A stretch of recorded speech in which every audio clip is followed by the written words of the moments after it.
මේක අපි සාමාන්‍යයෙන් කරන්නේ වෝඩ් එකේදී ආවට පස්සේ අම්මා කෙනෙක් අපිට මම හම්බෙන්න මම ඉස්සලා කිව්වා වගේ PV පරීක්ෂණයක් කරලා ඒකෙදී අපි තීරණය කරොත් ගැප් ගල තාම සූදානම් නැහැ කියලා ප්‍රසවයට යන්න අපි ඒක අම්මලා දැනුම් දීලා ඊට පස්සේ බබාගේ හෘද වස්තුවේ ස්පන්දන වේගය අපි CTG කියන පරීක්ෂණයකින් තහවුරු කරගෙන නිරෝගී කියලා ඊට පස්සේ අපි මේ ටැබ්ලට් එකක් තියෙනවා ප්‍රොස්ටාග්ලෑන්ඩින් කියලා ඒ ටැබ්ලට් එක අපි නැත්නම් ජෙල් එකක් තියෙනවා අපි ඇතුළු කරනවා යෝනි මාර්ගය හරහා ගැප් ගල ආසන්නයට. ඒතර ඒක ප්‍රතික්‍රියාවක් වශයෙන් ක්‍රමානුකූලව මේ ගැප් ගල ඇරෙනවා ඊට අමතරව ක්‍රමානුකූලව ගැප් ගල කොට වෙනවා ඊට අමතරව ක්‍රමානුකූලව බබාගේ හිස පල්ලෙහාට එනවා. ඊට පස්සේ අපි ආයේ පැය 6කින් තමයි අපි පරීක්ෂා කරලා බලන්නේ ටැබ්ලට් එක හරි ජෙල් එක දැම්මට පස්සේ කොච්චර ප්‍රමාණයක් ඒ ටැබ්ලට් එකේ ඉෆෙක්ටිව්ද කියලා සහ නැත්නම් ගැප් ගල ඇරලාද නැද්ද කියලා කාරණේ මත.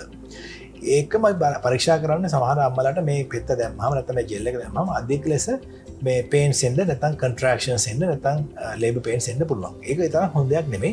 ඒක හින්දා අපි මේ පෙත්ත හරි ජෙල් එක හරි දාලා පැය දෙකක් යනකොට හරි නැත්නම් ඊට කලින් පේන්ස් આવුත් හරි අර CTG කියලා බබාගේ හાર્ට් එක ගන්න පරීක්ෂණය යොමු කරනවා.